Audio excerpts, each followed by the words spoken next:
Hey everybody, and welcome to another episode of the Dewayne Benton Show. Thank you so much for watching. Today is a special day for me in more ways than one. A dear friend of mine, he knows my story. He was there and he was a part of my story. And one day we were talking on the phone and he said to me, Dewayne, you know what? All these stories you're doing, they are really like amazing. But guess what? You have a story that you really need to tell, because some of the stuff that you've been through and have done, people need to know about it. So who am I talking about? The awesome man of God, one of my favorite teachers of the Bible, Pastor Andrew Smith. How are you, sir? I'm super great, fantastic. How are you? I am so good. I'm glad to have you. To be here. I'm like right here in the Dewayne This is what you Benton do. Seriously, studio. This is what you do. My God. Because actually, you're on the Now Network, which is a new network where you're actually out there preaching to the world. Now, it's not shown in Memphis, but it's shown in like other parts of the country. Right. You can stream it. You can even watch it from your phone. Yeah. I think they're reaching like 30 million homes right now. So Wow. I'm honored to be on the Now Network, and I'm honored to be on the Dewayne Benton Show. Well, let me say this about the Now Network. Now, you would probably think that he was so looking for a place to get his message out. Actually, they were looking for him. Praise God. You were asking the people, how did y'all get in touch with me? Tammy and I, we were trying to figure out what in the world. We didn't call nobody. We didn't email anybody. And I got this email saying that I'm going to be your contact person for the Now Network. And I don't know what you're saying. I don't know why you're emailing me. Who told you about us? And to this very day, she was like, listen, let's just forget about it, because we're not going to even find out. This is a God thing. We're going to let God do what he do. Yeah. You're on it now. Let's go with it. But that has happened a lot to you and your wife in the ministry. It has. A lot of people have just sought you. Yes. And you had no idea these people were looking for you. And there's a reason why. Yeah. These folks are amazing with teaching, family, or family orientation. They're just amazing. So look him up, check him out online. But I got to give the reins over to him. So I'm done with my little intro, because he wants to talk to me about my journey, my story, and I just pray that, try not to get emotional already. I want you to get emotional because your story is amazing. It's been a journey. So Pastor Smith, take it away. Thank you. So I need to change that and put the Andrew Smith show right now. So listen, what's so amazing to me about you is that you done something that the average person would never do. I don't even think I do it, to be honest with you. Okay. And the conversation that we've had, you had like an Abraham journey. You went somewhere that God told you to go, and you had no idea about it. So that's what I want to talk about, because I think that a lot of us are on journeys right now that we missed because of fear. Yeah. And I want you to talk about that first time you went, and of course you came back. But I want to talk about that, because that part is like the nugget. Because we do go places and we get afraid and we come back, but you went back and you completed it. So let's talk about the first time when you went back and how it all began. Okay. Let's go to 2013. Okay. 2013, my father died. Okay.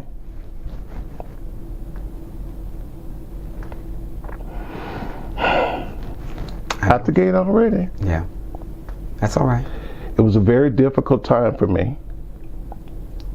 And I just said, God, I don't know what to do. Yeah. Where's my life going to be? And I heard him say, go to California. And I've been to California before. I didn't want to go back because I felt like it's going to be another failure. It's not going to work out. California is hard. Trying to find help and trying to find people to connect with. And I just couldn't make it happen. But you know what I realized and why it didn't happen? Because I didn't put God in front of it. Yeah. I'm honest enough to say that. I wanted to be an actor first time I went. God wouldn't open that door for me. Yeah. And he told me why. He said, don't you understand that becoming an actor means that they will give you roles that you are not suitable to portray. Yeah. Because you can say you love me, but they'll give you a role that says you don't love me. Right. And so you're putting this out in the world and it'll be there forever. Exactly. And he wouldn't let the doors open for me. Wow. I believe that if I pressed hard enough and tried my will, it would have happened. You would have got it done. If it was my will. Yeah. But I came home, tail tucked between my legs, tried it again, 13. My father died. I said, I'm going back and we'll try this again. Yeah.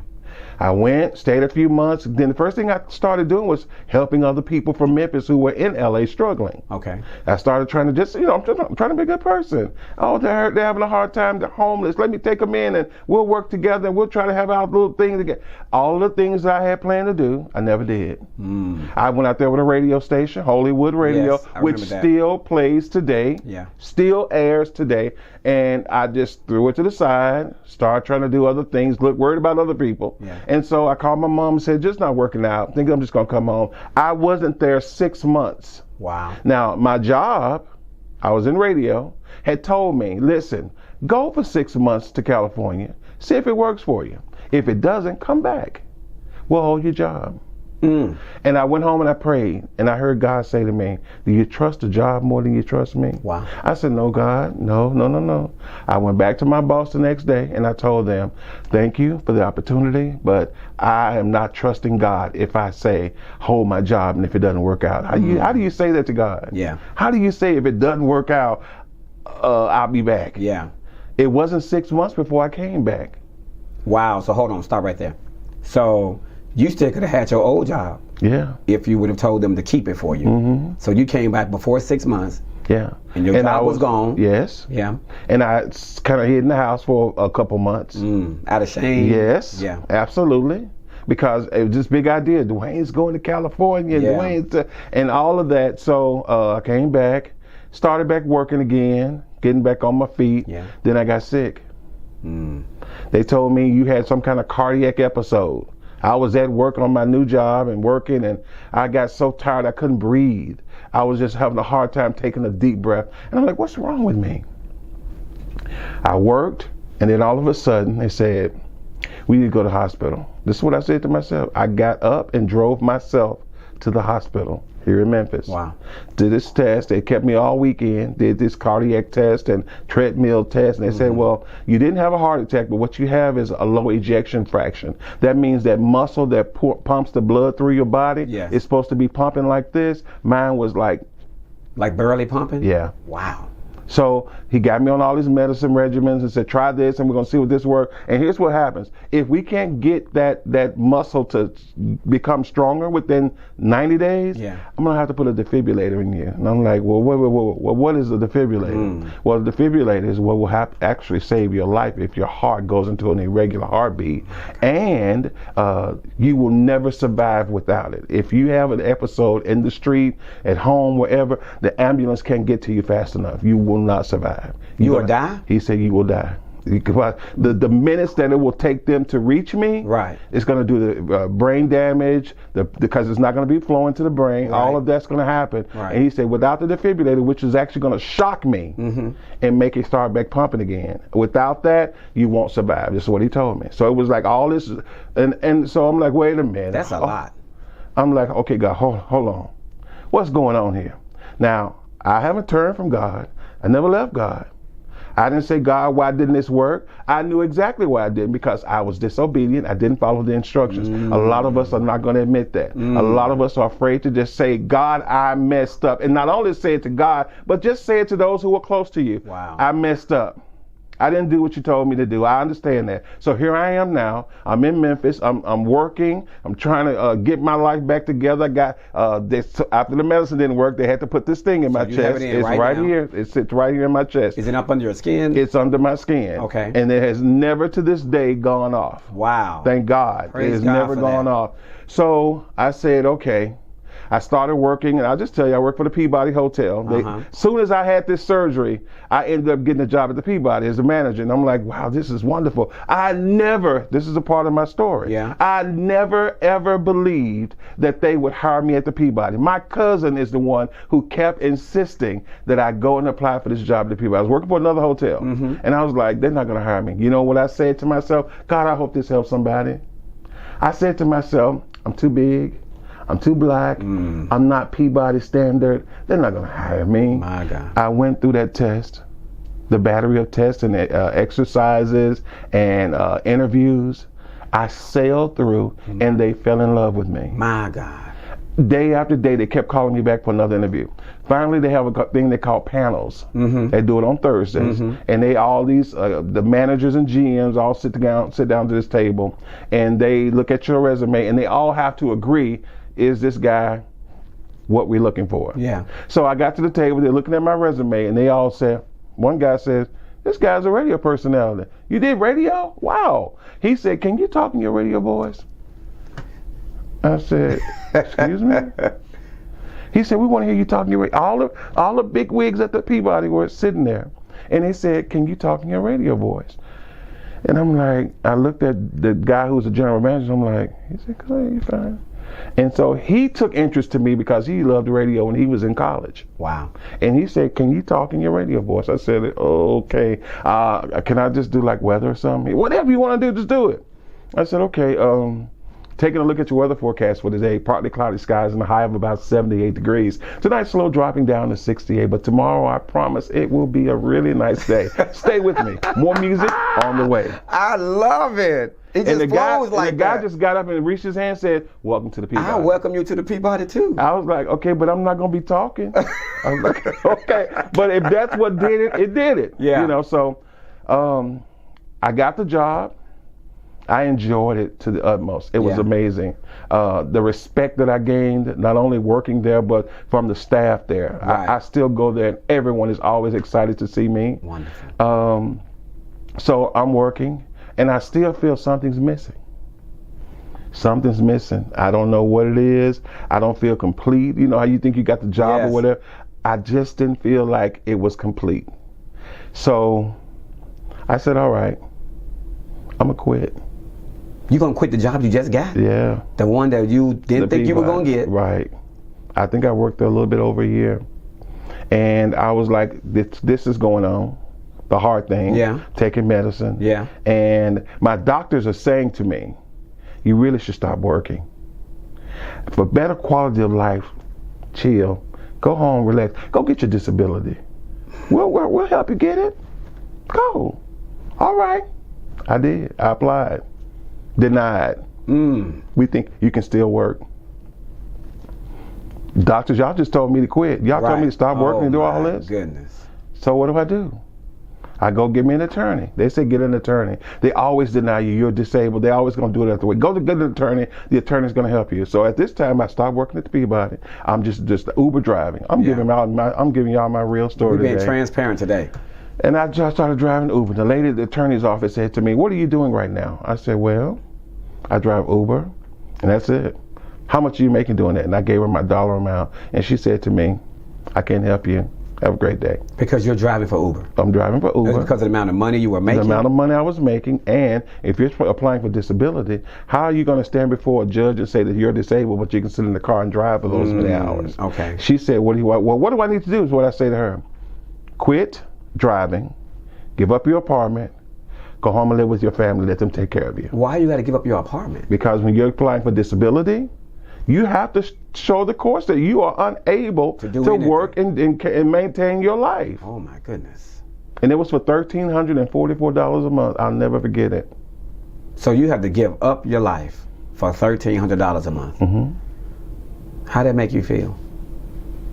What was your mind? I mean, I know you're a type of person. You're a go-getter. You're an entrepreneur person. You're the movie film guy. You're behind the scene guy. I know you're thinking, "Man, I can make way much money than this. Yeah. I have to give my life up for $1,300. Yeah, I had to. If I was going to get that money. Okay, so now, after the attorneys said what they said to you, now what takes place now? I have a decision to make. Am I going to give up my apartment? Am I going to stop driving, go home and stay with my mom? Or what am I going to do? So I left.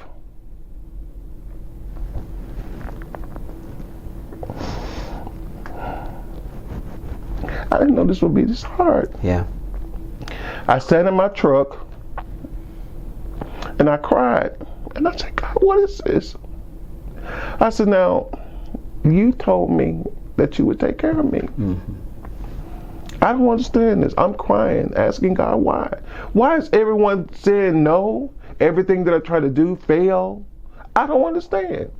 And I heard God say simply to me, what happened in California? And I said, okay, God, I'm crying. We're not talking about California now. We're talking about right now. I'm sitting in this truck and I need you to give me some answers. Why is everything failing?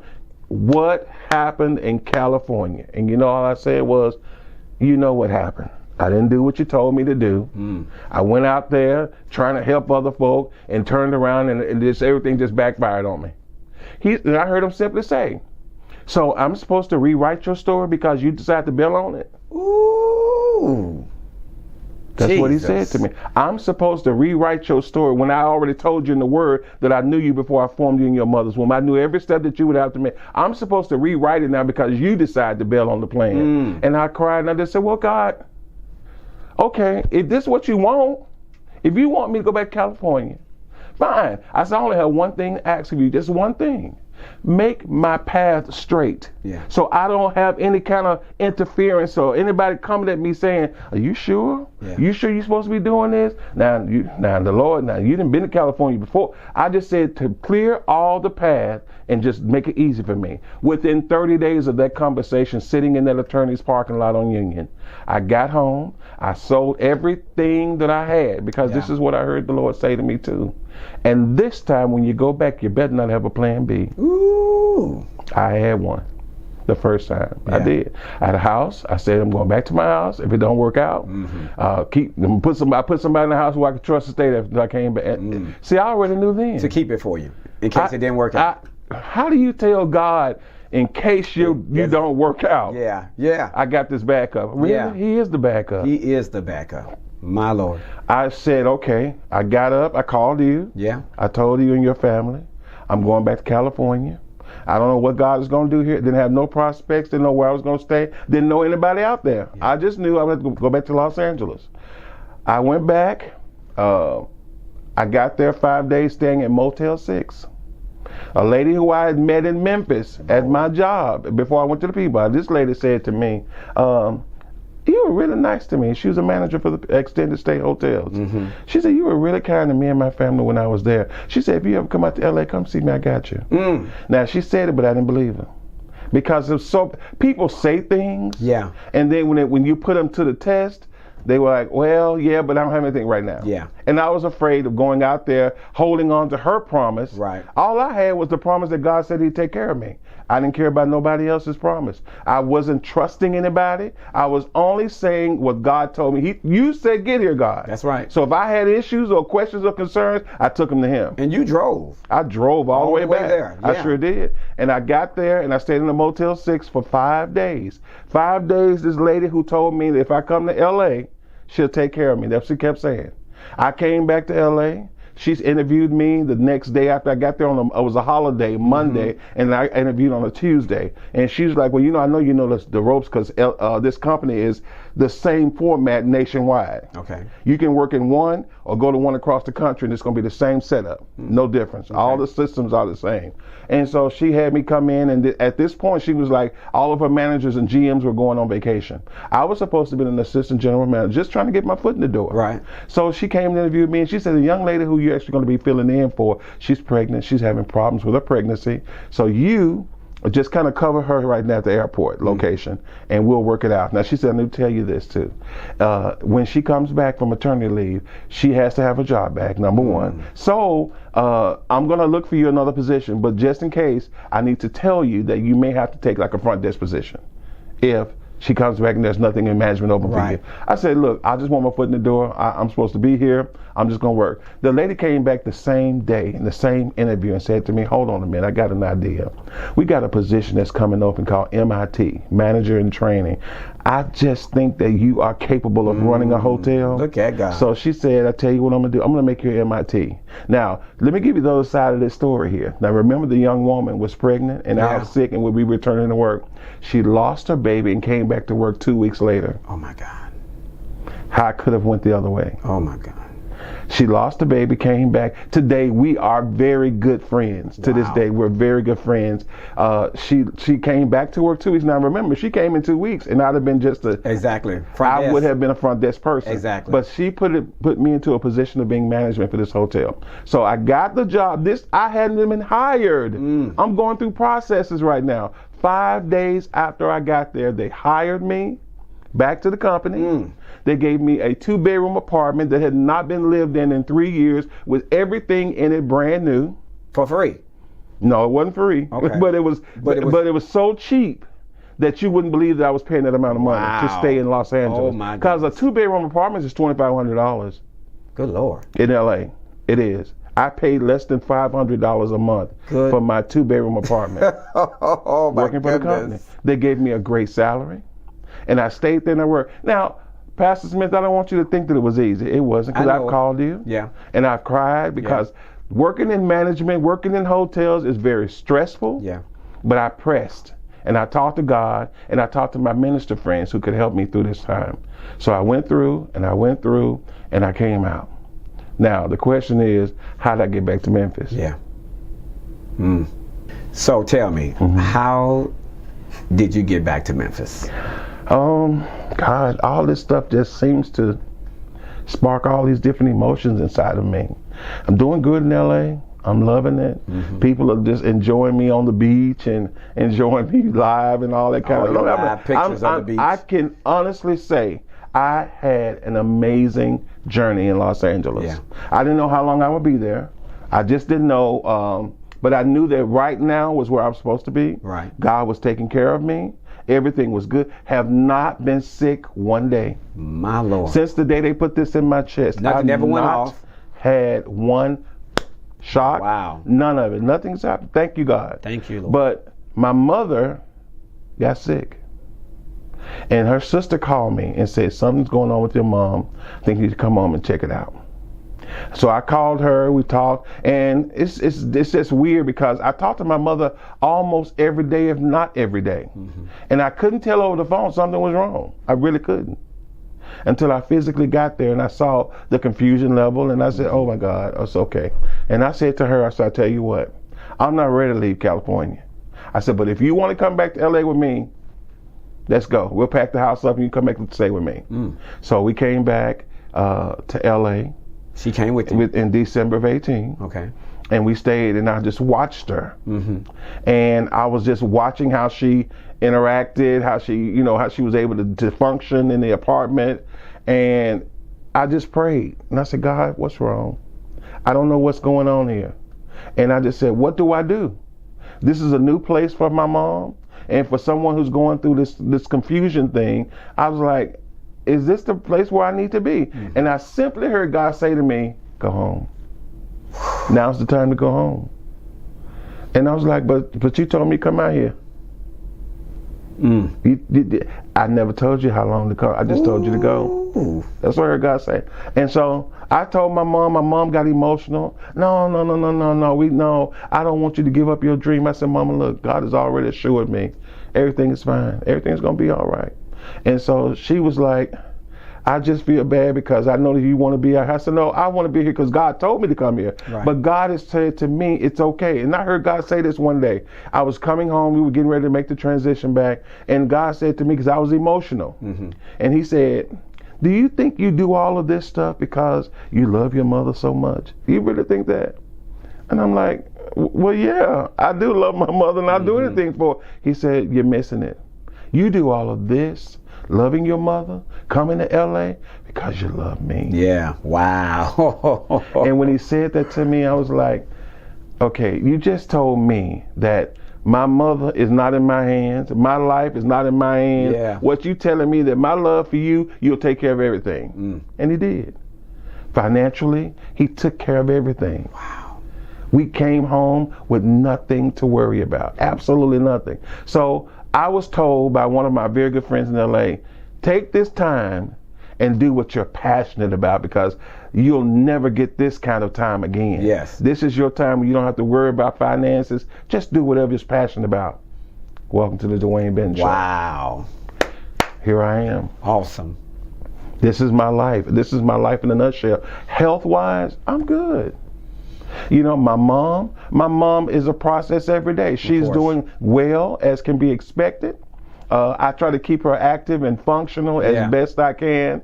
And then I have my time to have my things to do what I do. But at the end of the day, I can never say that God failed me. Wow. That he lied to me. He manipulated me. Now, ask me, did I? Yes, I lied. Yes, I manipulated. Yes, I did everything. But if I can tell you anything in your life today, if God gives you instructions, I am a witness.